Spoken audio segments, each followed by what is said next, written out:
Hello students, मैं अनुराग कुमार। जैसे कि इंट्रोडक्शन वीडियो में मैं आप लोगों को ये बात बता चुका हूं कि मैं आईटी जेईई मैथ्स की कंप्लीट सीरीज लाने वाला हूं। सारे चैप्टर्स में पढ़ाऊंगा, डिटेल वे में पढ़ाऊंगा, ठीक है। और उसी की शुरुआत मैं आज से कर रहा हूं, ठीक। तो अपना सबसे पहला चैप्टर है बेसिक मैथ्स। बिना कोई टाइम गवाए हुए हम लोग डायरेक्ट शुरू कर देते हैं, ठीक। क्योंकि सबसे पहले हम लोग को बेसिक्स आना बहुत जरूरी है। तो अपना सबसे पहला चैप्टर है बेसिक्स मैथ्स। Basic maths. अब बेसिक मैथ्स में नॉर्मल चीजें ये होती है कि आपको छोटी छोटी चीजें पहले से पता भी होगी, ठीक। या हो सकता है कुछ चीजें आप फर्स्ट टाइम जान रहे होगे, तो इससे आपको ना घबराना है, ठीक, और ना ही इसको हल्के वे में लेना है। क्योंकि बहुतों की ये बात हो जाती है कि किसी किसी की बेसिक्स एकदम खराब हो जाती है और वो चाहते हैं कि मैं डायरेक्ट लॉग से शुरू कर दूं, ठीक, मैं डायरेक्ट ट्रिगो से शुरू कर दूं। तो ऐसा सही नहीं है। अगर आप लोग मतलब आईआईटी के को एक सीरियस वे में लेना चाहते हैं तो आपको बेसिक्स पता होना बहुत जरूरी है। बेसिक्स मैथ्स में एक चीज आती है विच इज लीनियर इक्वेशन। हम सब जानते हैं क्या है लीनियर इक्वेशन, ठीक। हम लोग क्लास 9th 10th, कुछ बच्चे 8th में भी पढ़ लिए होंगे कि ax plus b is equal to 0 is in the form of linear equation, is in the form of linear equation, है कि नहीं। कैसे पता चला कि ये लीनियर इक्वेशन है? कैसे पता चला? देखिए, ये ax plus b है, ठीक। तो ये जो x की अपनी जो डिग्री है ये अपनी 1 होनी चाहिए। उससे अपने को पता चल जाता है कि हाँ, जो ये जो इक्वेशन है ये लीनियर इक्वेशन है। चीजें कितनी आसान लग रही है। अरे सर क्या पढ़ा रहे हो आप, क्या भैया क्या पढ़ा रहे हो, इतनी आसान चीज है। ये तो 9th में भी पढ़े थे, 10th में भी पढ़े थे। इसीलिए मैं बोला कि बेसिक्स अगर आपको पता भी है फिर भी आप ध्यान रखो यहाँ पे, क्योंकि कब कहाँ क्या पलट जाए, क्या हो जाए, ये आपको भी नहीं समझ में आएगा और ना पता चल पाएगा, ठीक। तो इतने हम लोग चीजें जानते हैं कि linear equation ax plus b होती है। थोड़ा सा स्पीड में चलेंगे क्योंकि आपको ये चीज पता भी है। लीनियर इक्वेशन सॉल्व करने के लिए एक मेथड आप लोग को बताया गया होगा which is cross multiplication method. बोलिए हाँ जी, पता है कि नहीं? अरे बोलो। सॉरी, यहाँ तो मैं ही बोल सकता हूँ ना, क्रॉस मल्टीप्लीकेशन मेथड, ठीक है।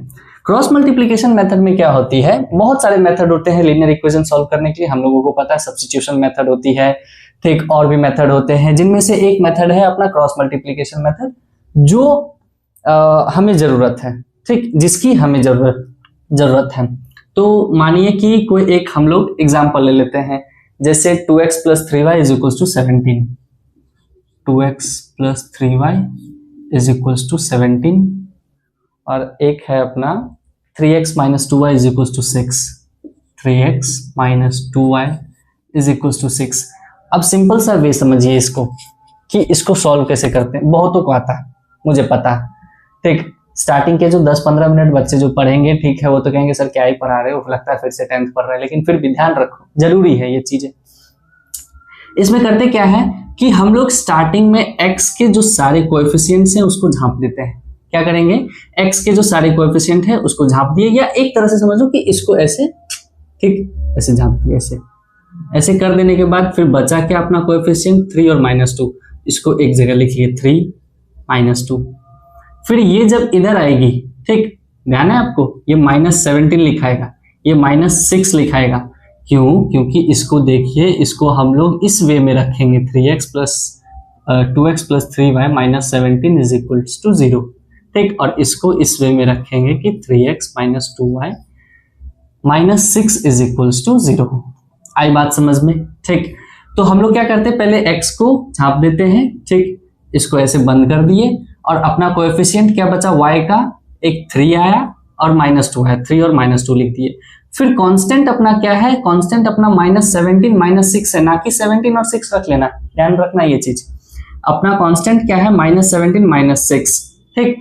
उसके बाद हम लोग क्या करेंगे कि जो चीज हम लोग अब रोके हुए थे, जिसको हम लोग हटाए हुए थे, ठीक, इसको लाएंगे हम लोग, तो ये 2 ये 3। आई बात समझ में?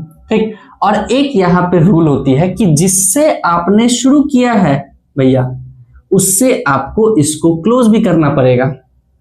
बात समझे कि नहीं?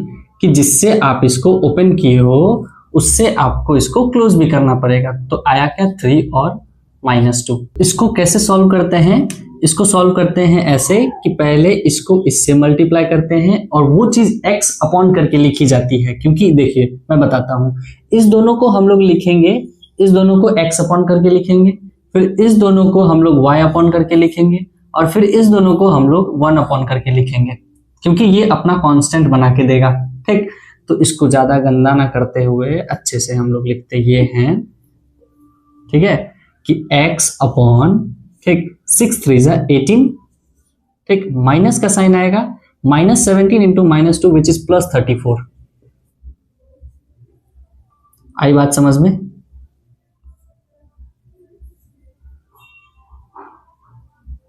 कुछ तो गड़बड़ था। सही है। Is equals to y upon, ये इससे अब मल्टीप्लाई होगा और ये इससे मल्टीप्लाई होगा। 17 3 51 -6 2 12 इज इक्वल्स टू, ये 1 अपॉन करके होगा, ये 2 2 -4 -3 3 -9। आई बात समझ में? इतना आया कि नहीं? अब देखिए इसको हम लोग कैसे सॉल्व करेंगे। x अपॉन -52 हो जाएगा ये, ठीक, is equals to y upon 39 हो जाएगा ये, और ये 1 अपॉन -13 हो जाएगा। तो यहां से आप लोग x सॉल्व कर लीजिएगा, y सॉल्व कर लीजिएगा, दोनों की वैल्यू आ जाएगी। ये हुआ क्रॉस मल्टीप्लीकेशन मेथड। कैसा क्रॉस मल्टीप्लीकेशन मेथड? जब अपना इक्वेशन जो हो इन 2 वेरिएबल में हो। कैसा वेरिएबल हो अपना? ये दोनों के दोनों कैसे वेरिएबल हो अपना? 2 वेरिएबल में हो। ठीक, ये दोनों के दोनों कैसे वेरिएबल है? अपने 2 वेरिएबल में ही हैं। अब बात समझिए, एक मंत्र बताता हूं आपको, वो ये है कि जितना इक्वेशन उतनी वेरिएबल अगर अपने पास है, या जितना अननोन वेरिएबल उतनी इक्वेशन अपने पास है, तो सारे वेरिएबल हम लोग निकाल सकते हैं। आई बात समझ में? जैसे यहाँ पे अननोन कितने हैं? x और y, ठीक, और x और y यहाँ भी, तो 2 ही अननोन है अपने पास, एक x और एक y, और इक्वेशन भी अपने पास कितने हैं? 2 हैं। तो इस हिसाब से 2 इक्वेशन 2 अननोन, तो ये चीजें सॉल्व हो सकती है। और अगर कभी भी आपसे ऐसा कोई पूछ दे कि इक्वेशन आपको 2 दे दिया हो और वेरिएबल आपके पास x y z हो, तो ये कतई नहीं सॉल्व हो सकती है, कभी नहीं सॉल्व हो सकता। ये बात आप जान लो। ठीक, आप कितना भी नाक रगड़ लो कि नहीं यार एक दोस्त ने दिया ऐसा ऐसा करके उसने सॉल्व, कुछ ना कुछ होगी उसमें, कुछ ना कुछ उसमें छिपी हुई होगी जो आपको पता नहीं होगा। ठीक, या कोई बता दे तो आप सॉल्व कर सकते हैं ऐसे चीजों को, जो तीसरी चीज जो हो पहले से ही नोन हो। ठीक, लेकिन अगर मेरे पास 2 इक्वेशन है और अननोन 3 है, तो वो कभी नहीं सॉल्व होगा। आई बात समझ में? इतना समझ में आया तो लाइक करो। हाँ, अब इसके बाद चलते हैं हम लोग। ये तो हुआ 2 वेरिएबल। अब बात समझिए कि अब मानिए कि 3 मतलब वेरिएबल है अपने पास। ठीक, अब 3 वेरिएबल है, तो अभी मैंने बताया कि अगर 3 मेरे पास अननोन है तो इक्वेशन भी कितनी होनी चाहिए? 3 होना चाहिए। तो मानिए कि अपने पास एक इक्वेशन है x। अब ध्यान से रखना, यहां से आपकी अब सिलेबस स्टार्ट हो गई है। ठीक, अब नहीं लगेगा कि सर पढ़ी पढ़ाई हुई चीज पढ़ रहे हैं। Is equals to 0, x minus y minus z equals to 0, x minus y minus z is equals to 0। ठीक, 2x minus 3y plus 2z is equals to 0। Am I right? Yes, 2z is equals to 0। अब ये बात समझो, ये solve होगी या नहीं होगी? इतना पहले बताओ। ये सॉल्व एकदम होगी सर जी। काहे होगी? क्योंकि अननोन अपने पास 3, इक्वेशन अपने पास 3, तो यहां से x की भी वैल्यू आएगी, y की भी वैल्यू आएगी, z की भी वैल्यू आएगी।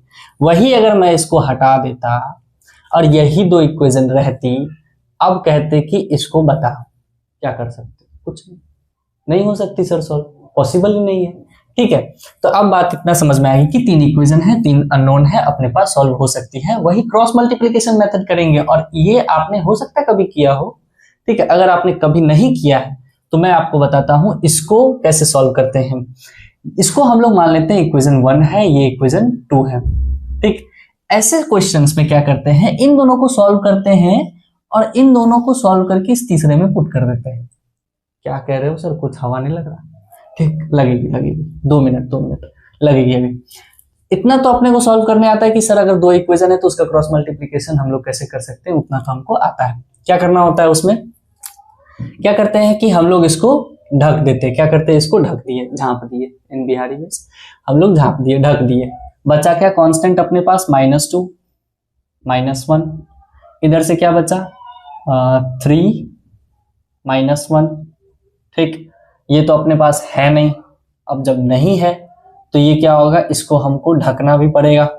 पहले जो हम छोड़े हुए थे x को, इसको छोड़े हुए हैं ना, तो ये 1, फिर इसको कवर भी करना होता है। ये जो सारी चीज हम लोग लिख रहे हैं इसको कवर भी करना है। जहां से आपने स्टार्ट किया है इसको आप बंद करो ऐसे। अब ये सिंपल हो गया, इसको इससे मल्टीप्लाई करना है, इसको इससे मल्टीप्लाई करना है, इसको इससे, इसको इससे, इसको इससे, एज सिंपल एज दैट। तो x अपॉन करके कैसे इसको मल्टीप्लाई करेंगे, x अपॉन ये -2 इंटू -1 विच इज 2 और ये +3।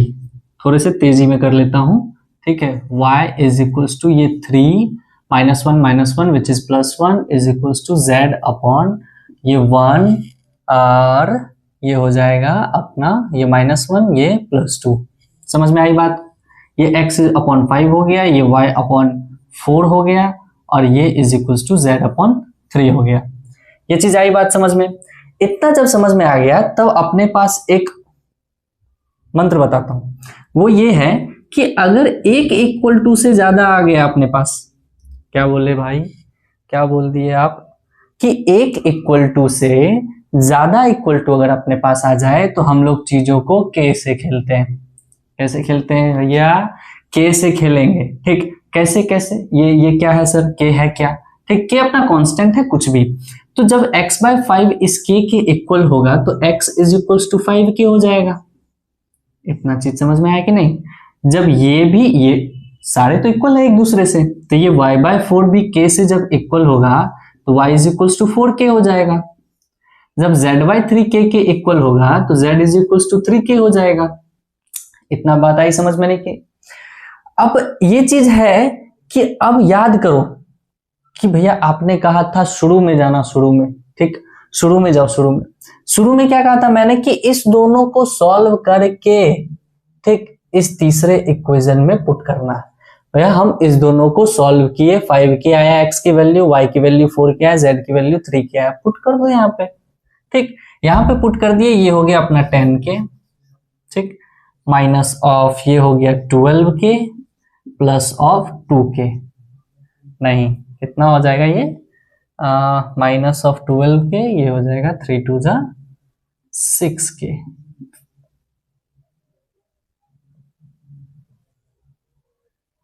ये 1 होगा, सॉरी ये 1 होगा, तो ये k होगा, ठीक है। तो यहाँ पे ये क्या हो जाएगा, ये k हो जाएगी, ये 2k इज इक्वल्स टू 0। अब कुछ बच्चे तो यहाँ पे हीरो बन जाएंगे कि सर जी ये -2k प्लस 2k इस k इज इक्वल्स टू 0, तो यहाँ से k अपना 0 आ गया, ठीक है। तो यहाँ से x is equals to 0, y is equals to 0, z is equals to 0। वाह क्या कर दिया आप, वाह एकदम आंसर ही ला दिया तुरंत। ऐसा नहीं हो सकता, ऐसा नहीं होना चाहिए। बेसिक्स हम लोग पढ़ क्यों रहे हैं, बेसिक्स इसीलिए पढ़ रहे हैं ताकि हम लोग छोटी छोटी चीजों का ध्यान रख सके, ठीक। छोटी छोटी चीज हमें पता होनी चाहिए कि ऐसे अंधेधुन गए नहीं कि अंधे में हाँ मार दो, ठीक है, ऐसा कुछ नहीं करना है, ठीक है। ये नहीं करना होता है अपने मन से, ठीक। इसको हम लोग देखेंगे, सीखेंगे अच्छे से कि इतना चीजें आसान नहीं होती IIT JEE में, ठीक। यहाँ की बेसिक्स भी लगती है कि हाँ बेसिक्स जैसी है।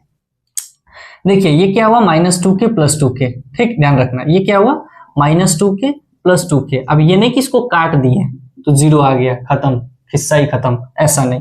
इसको ध्यान रखिएगा तो ये आपका 0k होगा, 0 into k is equals to 0 हुआ। अच्छा, ये क्या हो गया, 0 into k is equals to 0। इसका मतलब ये हुआ कि भैया अगर हम k की वैल्यू कुछ भी रखें वो तो अपने को 0 ही देगा। समझ में आई कि नहीं? ये -2k + 2k करेंगे तो ये तो 0k हुआ। ओके मत समझ लेना इसको, ठीक ना? ये तो 0k हुआ।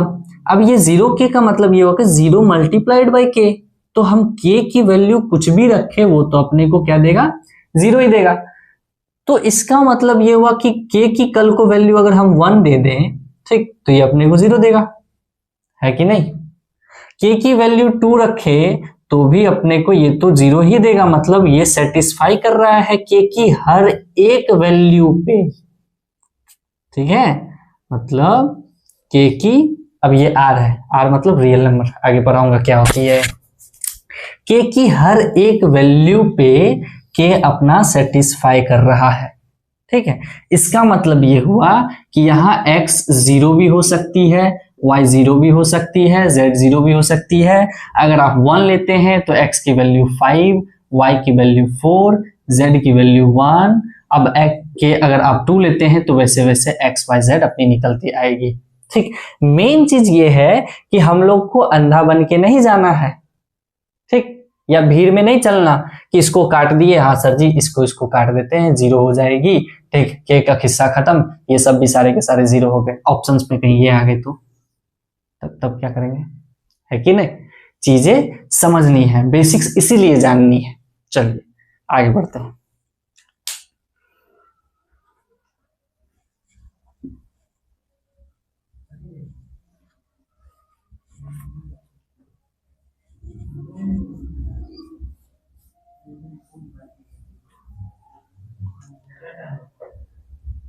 चलिए हम लोग अब पढ़ते हैं कंसेप्ट ऑफ, लिखिएगा नया चीज, कंसेप्ट ऑफ कंटिन्यूड सम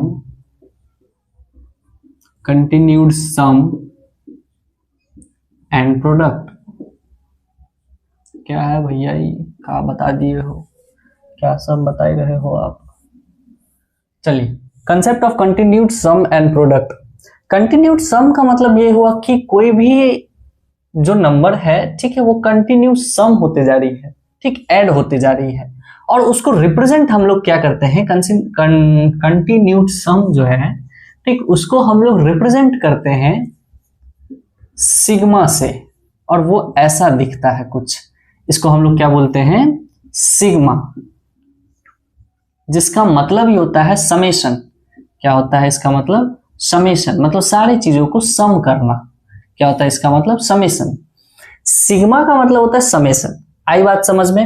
अब कंटिन्यू प्रोडक्ट को हम लोग कैसे रिप्रेजेंट करते हैं, तो हम लोग प्रोडक्ट को, कंटिन्यूड प्रोडक्ट को हम लोग कैसे रिप्रेजेंट करेंगे? पाई से। ये कुछ ऐसा सा होता है, ठीक है, बोलते नहीं है पाई, मतलब इसका तो ज्यादा यूज अपन ट्रिग्नोमेट्री में करेंगे, ठीक है, लेकिन बस बोलने के लिए ये पाई है, वो पाई नहीं समझ लेना, ठीक, कि इरेशनल नंबर है 3.14, नहीं, ये बस एक रिप्रेजेंट करने के लिए ऐसे हम लोग रिप्रेजेंट करते हैं इसको पाई से, जो कि कंटिन्यूड प्रोडक्ट में जो चीज भी लिखी जाती है उसको ऐसे, ठीक।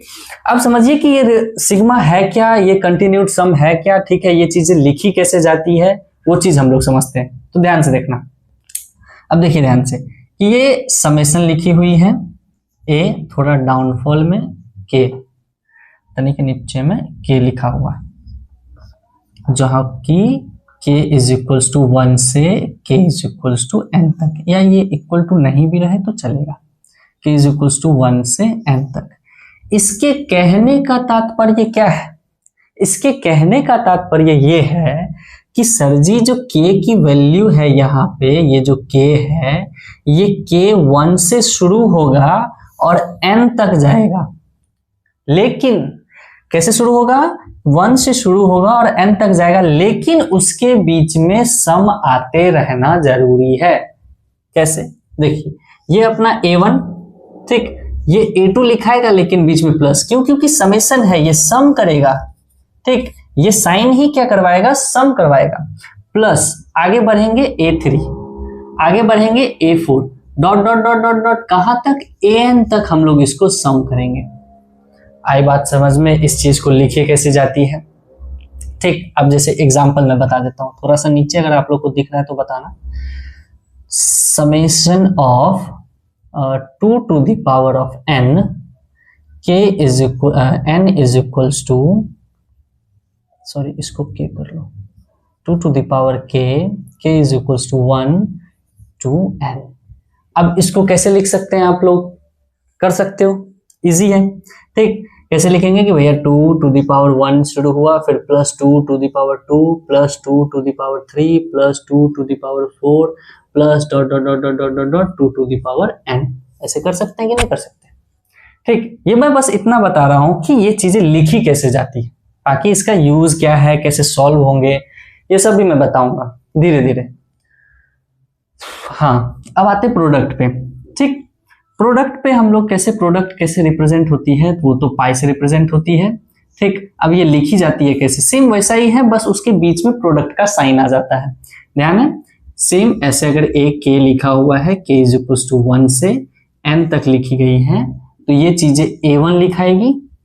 k कहां से शुरू हुआ है, 1 से, तो शुरू भी ये कहां से होगा, 1 से, a1।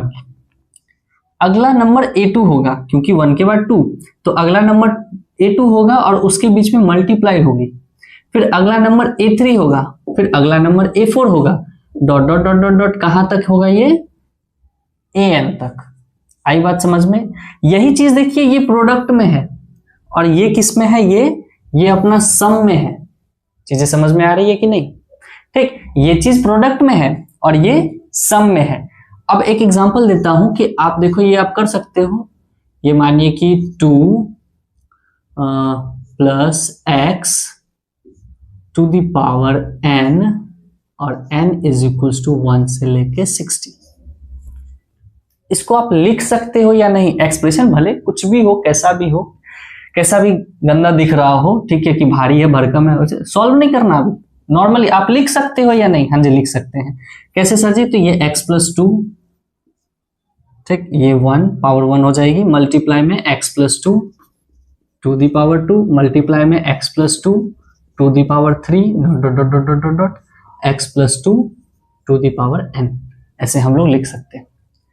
इतना चीज आई समझ में कि नहीं? ठीक है, तो ये होता है कंटिन्यूड सम एंड प्रोडक्ट, कैसे रिप्रेजेंट होती है। ठीक, उसको लिखते हम लोग कैसे हैं, सम को, प्रोडक्ट को कैसे लिखते हैं, ये चीजें आ गई समझ में। ठीक, आगे हम लोग बढ़ते हैं कि इसकी प्रॉपर्टीज हम लोग कुछ कुछ जानेंगे। क्या जानेंगे? प्रॉपर्टीज। आइए,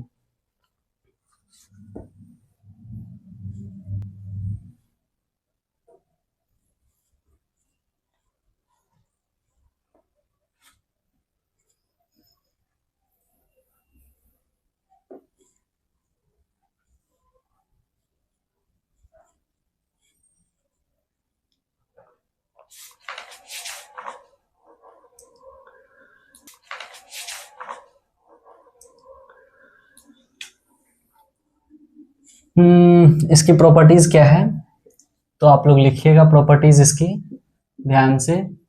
ठीक है, शुरू शुरू में तो आप खैर आप लोग हमको जानते भी नहीं होंगे क्या है नहीं है, फिर भी मैं अपनी पूरी कोशिश करूंगा कि वो अच्छा से अच्छा कंटेंट आपको दे सकूं।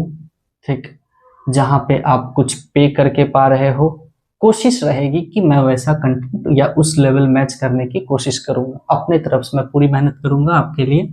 ठीक, कि आप YouTube पे ही वो सब कुछ पाओ जो आप किसी चीज को सब्सक्राइब करके पा सकते हो। ठीक, मेरी इतनी ही एम है और कुछ नहीं। देखिए, प्रॉपर्टीज इसकी क्या है, समेशन की प्रॉपर्टीज ये होती है कि जैसे मैं बता दूं कि समेशन ऑफ ए के प्लस बी के, ठीक, और k इज इक्वल्स टू 1 से n तक है। ठीक, अब बात को समझना ध्यान से। पहले एक लाइन लिखा देता हूं कि जो कंटिन्यूड सम जो है वो डिस्ट्रीब्यूट करती है। ठीक, क्या लिखा हुआ है कि सिग्मा, ये चीज लिखो, नोट करो, सिग्मा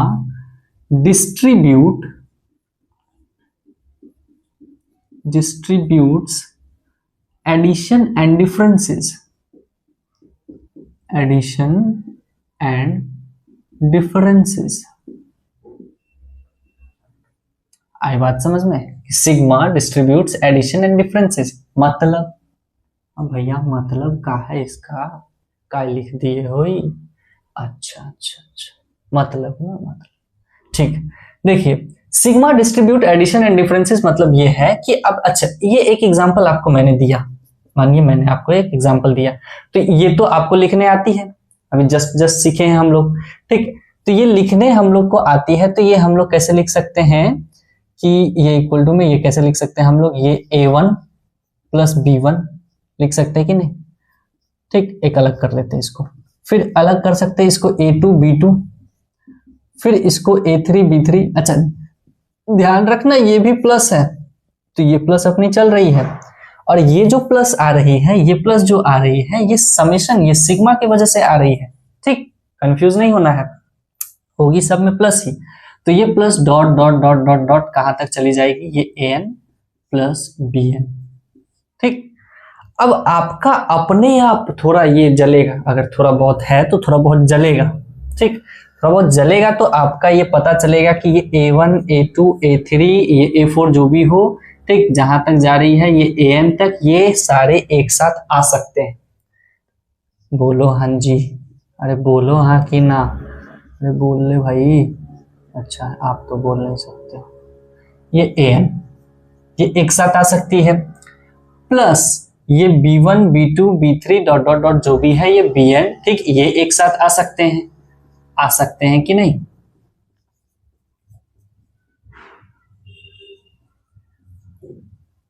ठीक है, तो ये अपना क्या हो गया, इसको अब हम लोग समेशन ऑफ a के, ठीक,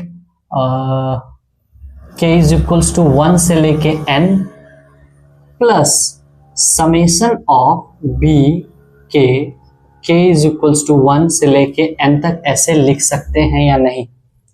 इतनी चीजें आप हमको बताओ, ऐसे हम लोग लिख सकते हैं या नहीं। हाँ जी ठीक लिखा हुआ है, बहुत ही बढ़िया, ठीक। अब देखो ध्यान से, ये डिस्ट्रीब्यूट्स किया है, क्या किया है, डिस्ट्रीब्यूट्स किया है, मतलब ये दोनों पहले एक थे, समेशन पहले लगा हुआ था, सिग्मा पहले लगा हुआ था, ठीक। अब ये बाद में लग गए हैं, इसका मतलब क्या हुआ कि ये डिस्ट्रीब्यूट किया, एडिशन, सेम डिफरेंसेस में भी कर सकते हैं, ठीक है। ये चीज आपको बोलो समझ में आई कि नहीं आई। हम मार्कर चेंज कर लेते हैं थोड़ा, ध्यान रखिएगा, ये चीज आ गई समझ में। एक और लाइन आप लोग लिखिएगा ध्यान से कि sigma doesn't distributes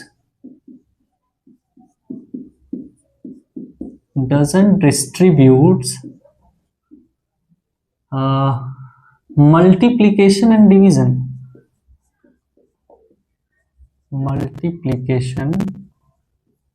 and division, ठीक है। हाँ जी, ये क्या कहती है सर जी, आप इसका भी मतलब बताओ हमको, ये भी बताइए हमको कैसे करती है आप। चलिए एक एग्जांपल, जैसे कि हम लोग ले लिए समेशन ऑफ ए के मल्टीप्लाई में पी ऑफ के, ठीक, के इज इक्वल्स टू 1 से लेके n तक। इतनी चीजें समझ में आई कि नहीं आई, ठीक। ये एग्जांपल है, तो ये कहता है कि ये डजंट डिस्ट्रीब्यूट्स, मतलब कि ये ऐसा नहीं लिख के दे सकता है हमको, ये हमको देखना है, ठीक। ए के मल्टीप्लाइड ऑफ बी के, ठीक, जो कि k इज इक्वल्स टू 1 से है n तक, और ये k इज इक्वल्स टू 1 से है n तक। ये इसने कहा कि हम ऐसे नहीं हो सकते। भैया कैसे नहीं हो सकते हो, आप जरा देख लेते, इसको लिख कैसे सकते हैं, a1 b2 लिख सकते, b1 लिख सकते हैं, प्लस ऑफ a2 b2 लिख सकते हैं, प्लस ऑफ a3 b3 लिख सकते हैं। अरे बोलो ना, अच्छा आप तो नहीं बोल सकते, dot dot dot dot dot an bn। आई बात समझ में, ठीक। अब ध्यान रखो ध्यान रखो ध्यान रखो ध्यान रखो, ये चीजें क्या लिखी हुई है, ये चीजें लिखी हुई है a1 plus of a2 plus of a3 plus of dot dot dot an एक साथ मल्टीप्लाइड में ये b1 plus of b2 plus of dot dot dot bn। आई बात समझ में कि नहीं, थोड़ा सा छोटा लिखा हुआ है, यह हटा देता हूं, रुक जाओ, ठीक। ये मल्टीप्लाइड में क्या लिखा हुआ है, b1 plus of b2 plus of b3 plus of dot dot dot dot dot bn। ये मल्टीप्लाइड, ये दोनों चीजें एक नहीं है, ये चीजें समझो, ये और ये चीजें एक नहीं है, और ना हो सकती है। जब अगर हम 2 into 3 +4 × 6, ठीक, ऐसे हम लोग लिख लिए हैं। तो ये नहीं कि ये और ये एक साथ हो जाएंगे, नहीं, पहले ये 6 होएगा +24 होएगा, तब जाके 30 आंसर देगा। आई बात समझ में कि नहीं? ठीक, हम लोग ऐसे नहीं कर सकते कि इसको और इसको एक साथ कर लिए, जोड़ दिए। अगर इसको जोड़ देंगे तो 4 2 6 हो जाएगा, 6 3 18 हो जाएगी, ये दोनों 6 3 9 हो जाएगा, 54। आई बात समझ में आ रही मैं क्या कहना चाह रहा हूं? ठीक, कि ये और ये एक साथ नहीं हो सकते हैं, ये दोनों अलग चीज है, ये और ये अलग चीज है, ध्यान रखो। 2 × 3 +4 × 6 है, तो अगर हम लोग इसको सही मेथड से सॉल्व करेंगे तो 30 आएगा, और जो ये मेथड हमको कह रहा है उस मेथड से करेंगे तो 54 आएगा, जो कि ये गलत है। ठीक, तो ये सही बोला कि sigma doesn't distributes multiplication and division, ये नहीं बांटता। ये चीजें समझ में आई कि नहीं? सेम चीज है, डिवीजन में भी वही चीज है। ठीक, कि अगर जैसे कि मैं यहाँ पे लिख देता हूं कि समेशन ऑफ, ठीक, मल्टीप्लीकेशन है, डिवीजन अगर हम लोग कर दे ऐसा कि a of k upon b of k, where k is equals to 1 से लेके n तक, is not equal to summation of ak upon summation of bk, फिर k इज इक्वल्स टू 1 से लेके n तक, k इज इक्वल्स टू 1 से लेके n तक। ठीक, ये ऐसा नहीं कर सकते। आई बात समझ में? ऐसा हम लोग नहीं कर सकते। ठीक है, तो हम लोग 3 चीज सीखे हैं। पहला प्रॉपर्टीज ये है कि ये चीज sigma distribute addition and differences, sigma doesn't distribute multiplication and division, और सारे लिख लीजिएगा, ये भी, ये एग्जाम्पल भी, ठीक, ये एग्जाम्पल भी, ये भी, ठीक, और डिफरेंसेस में भी ऐसे ही होते हैं। ये कंसेप्ट क्लियर है या नहीं? प्रॉपर्टीज क्लियर हुई या नहीं? क्लियर हुई तो बोलो, इसको लिख लो आप। चलो मैं मिटाता हूं।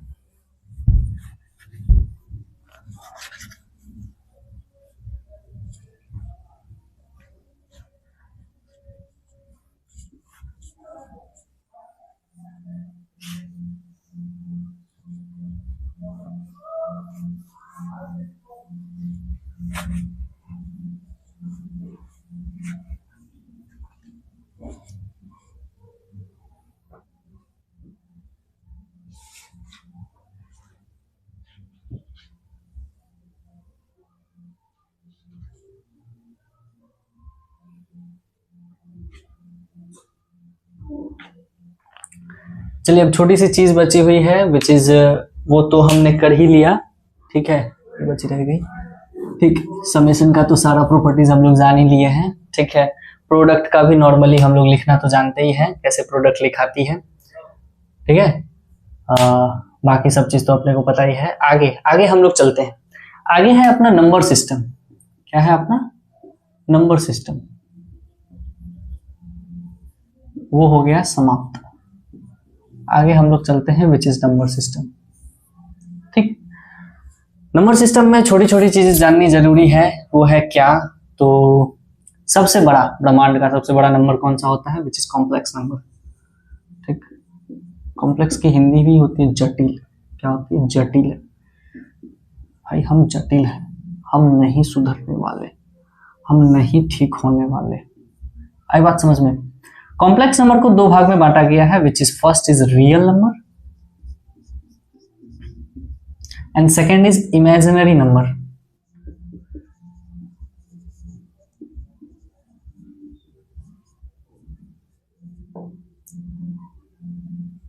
आई बात समझ में? रियल नंबर को 2 भाग में बांटा गया है, विच इज रैशनल। पहला है अपना क्या? Rational number. ठीक, और दूसरा क्या है अपना? Irrational number. है कि नहीं? फिर रैशनल नंबर बट गए भैया 2 भाग में, 2 की 3 भाग में, वो अभी पता चल जाएगा। पहला है अपना इंटीजर, फिर है अपना नॉन इंटीजर,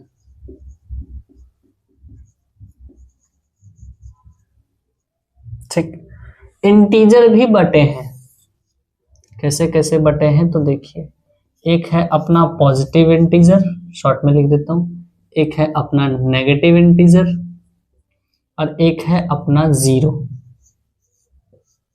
ठीक, आई बात समझ में? ये चीज भी आई कि सबसे बड़ा नंबर अपना होता है कॉम्प्लेक्स नंबर, फिर होती है अपने रियल नंबर। मतलब कॉम्प्लेक्स नंबर को दो पार्ट्स में बांटा गया, विच इज पहला is real number and imaginary number. फिर रियल नंबर दो पार्ट्स में बटे, which is rational number and irrational number. ठीक, और रैशनल नंबर जो होते हैं वो एक होती है इंटीजर, एक होती है नॉन इंटीजर। ठीक, इंटीजर भी तीन होते हैं, positive integer, zero, negative integer, और भी आते हैं जिसको नॉन नेगेटिव इंटीजर बोल देते हैं, नॉन पॉजिटिव इंटीजर बोल देते हैं। वो सब क्या है नहीं है अभी जस्ट 5-10 मिनट में पता चल जाएगी, है कि नहीं? तो इतनी चीजें अपने को आनी चाहिए। तो ये चीज समझ में आ गई। ठीक, अब ध्यान रखिए, अब हर एक नंबर के बारे में हम लोग पढ़ेंगे, नाम ही है नंबर सिस्टम। ठीक, तो हम लोग को पता होना चाहिए कि इंटीजर क्या है, नॉन इंटीजर क्या है, रैशनल नंबर क्या है, इरेशनल नंबर क्या है, रियल नंबर क्या है, कॉम्प्लेक्स नंबर क्या है। ये तो अलग एक चैप्टर भी है। ठीक है, इसके बारे में तो और आप डिटेल से पढ़िएगा, कॉम्प्लेक्स नंबर, है कि नहीं? चलिए शुरू करते हैं एक एक की डेफिनेशन।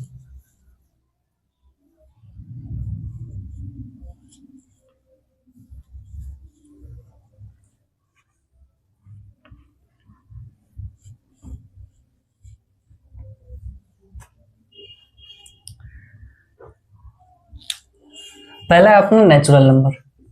थोड़ी सी स्पीड में चलेंगे क्योंकि ये सब बच्चों बच्चों वाली चीज है। ठीक, नेचुरल नंबर हम लोग को पता है, counting numbers are natural number, जो कहां से शुरू होती है, 1 से। अरे पता है, किसी चीज को गिनेंगे, ठीक है, तो शुरू करेंगे कहीं ना कहीं से, और वो कहां से शुरू होगी, यहीं से शुरू होगी, है कि नहीं? हाँ जी। तो 1 2 3 dot dot dot dot dot infinite तक। ठीक, ये अपना नेचुरल नंबर हो जाती है।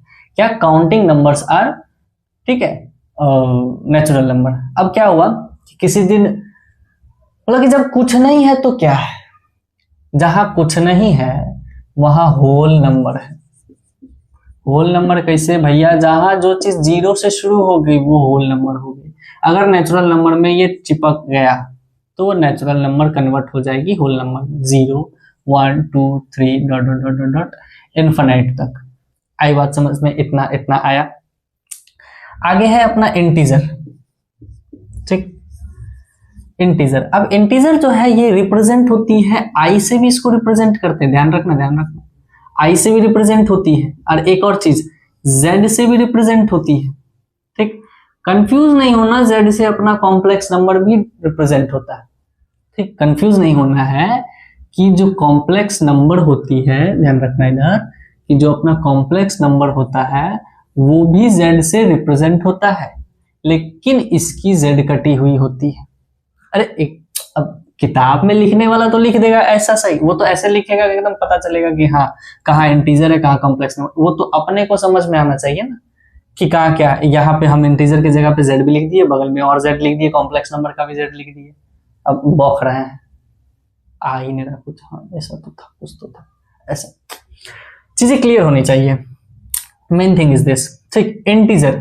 अब इंटीजर हुआ क्या है, तो जो चीजें, ठीक, नेगेटिव इन्फिनाइट से लेके पॉजिटिव इन्फिनाइट तक नंबर्स आए, इंक्लूडिंग 0। क्या बोले? इंक्लूडिंग 0, वो अपना इंटीजर है। आई बात समझ में कि नहीं बचवा? बोलो। ठीक, इंटीजर अपना डिनोट किससे करते हैं? आई या जेड से। ठीक, और जो अपना नेगेटिव इन्फिनाइट से लेके पॉजिटिव इन्फिनाइट तक है इंक्लूडिंग 0, वो अपना इंटीजर हो गए। अच्छा, तो ये 0 से जो पहले पहले वाले हो गए, ठीक, 0 छोड़ के, 0 छोड़ के बेटा, 0 छोड़ के, ठीक, ये -1 से पहले पहले वाले जो हो गए वो अपने हो गए नेगेटिव इंटीजर। ठीक, और ये +1 से इधर वाले जो हो गए वो हो गए अपने पॉजिटिव इंटीजर। आई बात समझ में? तो सर जी ई ई ई के क्रम आएगा, ई किस में आएगा? ई सर 0 जाएगा किस में?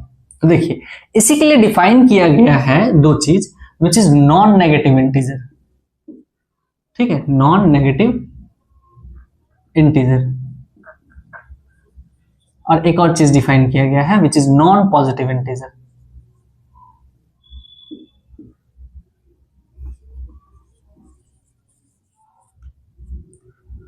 आई बात समझ में? एक नॉन नेगेटिव इंटीजर डिफाइन किया गया है, एक नॉन पॉजिटिव इंटीजर डिफाइन किया गया है।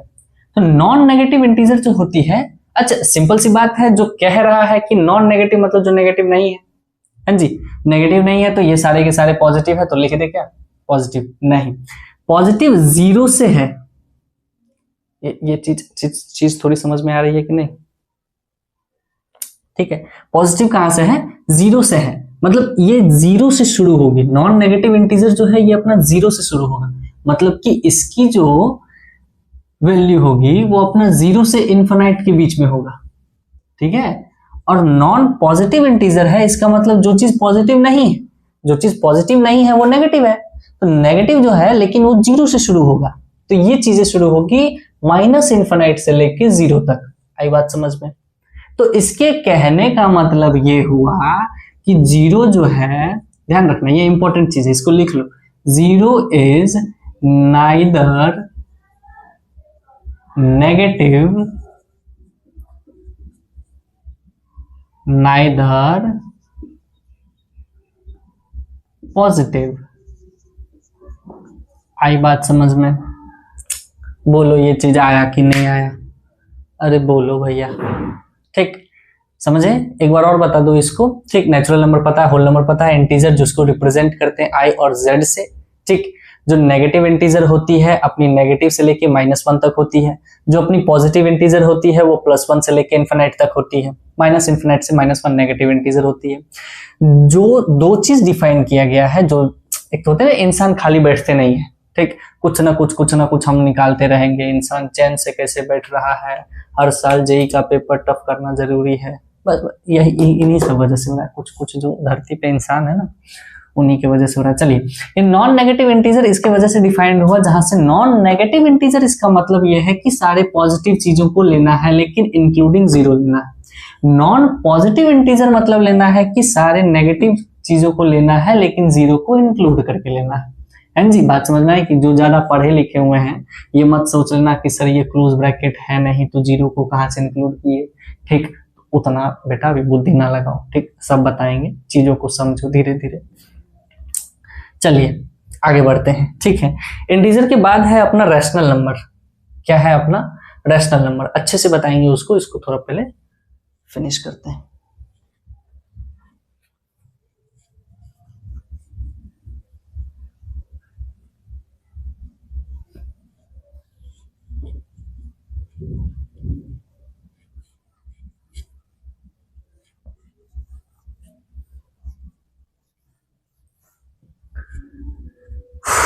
चलिए आगे है अपना रैशनल नंबर। क्या है रैशनल नंबर? अब सर जी बच्चे से पढ़ते आ रहे हैं, क्या पढ़ा रहे हैं आप भी सब। चलिए मैथ्स के फॉर्म में ही लिख देते हैं, ज्यादा अंग्रेजी लिखने की जरूरत नहीं है। Which is in the form of a P/Q, जो रेशियो में हो, नाम में ही है इसके, देख लो, जो रेशियो में हो। Which is in the form of a P/Q, जहां पे P, Q जो हो वो इंटीजर्स हो। ये साइन समझते हो? ये क्या है, ये समझते हो? ये बेसिक्स तो पढ़ ही रहे हैं, सब समझना जरूरी है। ये ई नहीं है, ई नहीं है, क्या नहीं, ये ई नहीं है, या नेपियर्स कांस्टेंट मत समझ लेना, ई नहीं है, ये एनर्जी नहीं है, फिजिक्स ना छोड़ना यहाँ पे।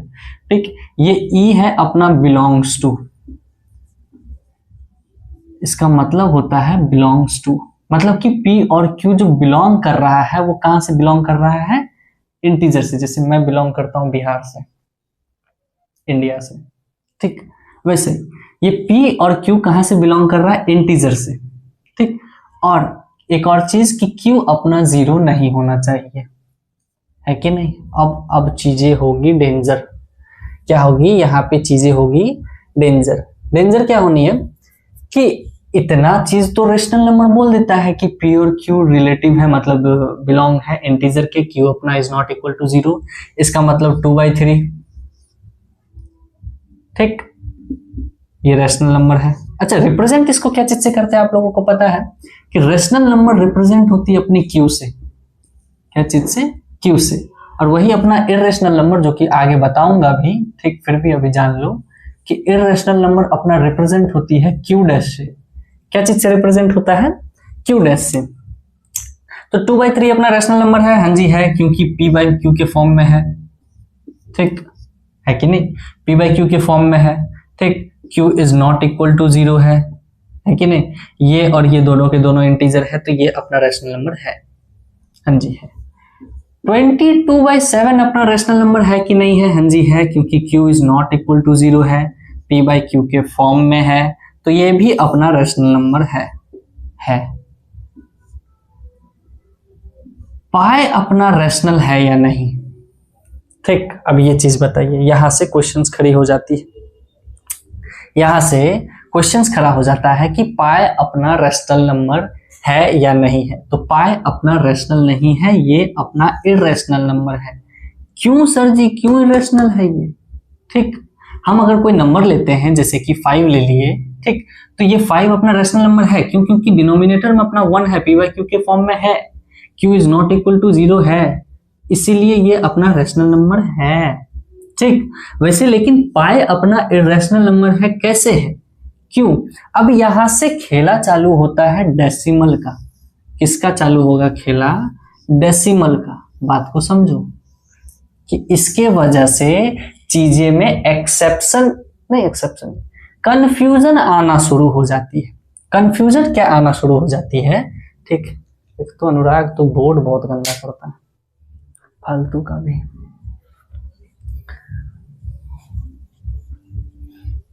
चलो इसको मिटाई दो। अच्छा, थोड़ी सी अपनी जो लैंग्वेज है वो बिहारी टाइप की है, तो आप लोग प्रॉब्लम तो नहीं ऐसा कि हाँ सर जी काय बक देते हो, मतलब क्या बोल देते हो? सॉरी थोड़ा, चलिए इतना चीज समझ में आए। तो हम क्या बता रहे थे उस टाइम, हम मतलब मैं, ठीक मैं क्या बता रहा था कि डेसिमल, ठीक, यहां से खेला चालू हो जाता है डेसिमल का। डेसिमल का कहने का मतलब ये है कि अगर यहाँ पे मैंने, अगर ध्यान है तो थोड़ा सा ऊपर ताकोगे तो कॉपी में लिखा हुआ होगा 2/3, ठीक, ये अपना 0.666 होगा, dot dot dot dot dot. ठीक, इसको हम लोग क्या घोषित किए थे? रैशनल नंबर घोषित किए थे या नहीं? ये रैशनल नंबर है, नो डाउट है। क्यों है वो बाद में समझ में आएगी। अगर ये 3/2 है, 1.5 है, ये भी रैशनल नंबर है, नो डाउट। लेकिन पाई अपना इररेशनल हो गया था। क्यों? अगर इसको p/q के फॉर्म में रखेंगे, ठीक है, कुछ ना कुछ होगा यहाँ पे, तो चीजें ये इररेशनल नंबर क्यों हुई, ये ध्यान रखना। तो पाई की जो वैल्यू होती है वो होती है 3.142, फिर कुछ होती रहती है, ठीक, जो कि ना रिपीट करती है, हिंदी में लिख देता हूं, ना रिपीट करती है ना टर्मिनेट करती है। क्या सर जी ये टर्मिनेट मतलब क्या होता है? मतलब होता है, सॉरी, टर्मिनेट करती है।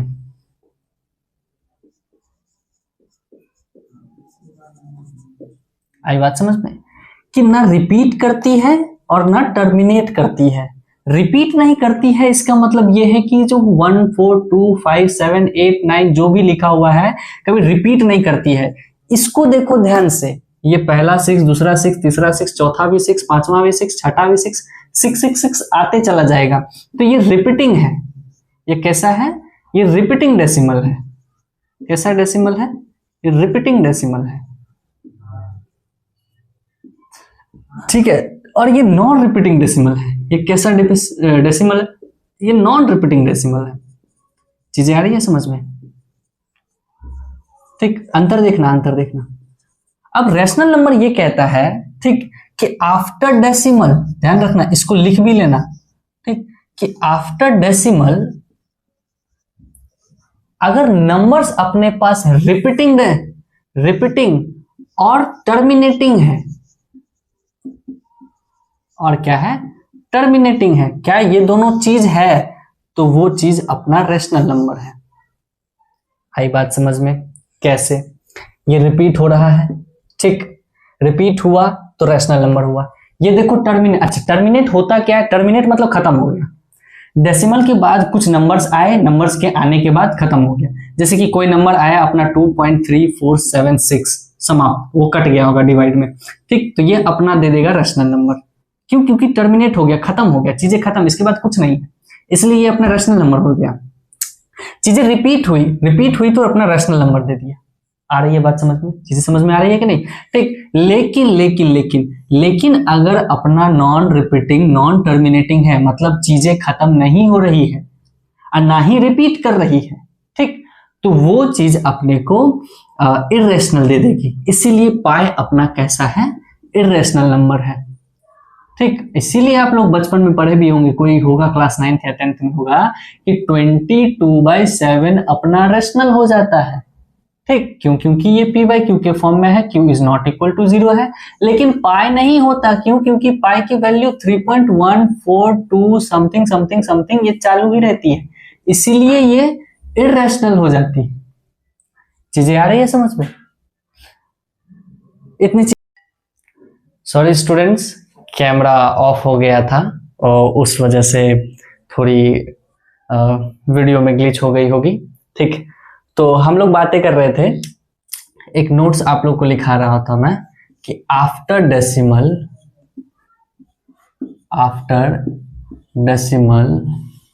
If the digits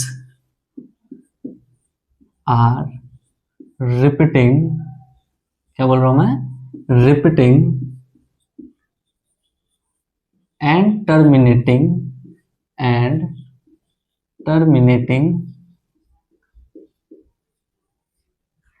then the number is rational number. आई बात समझ में? Then the number is rational number.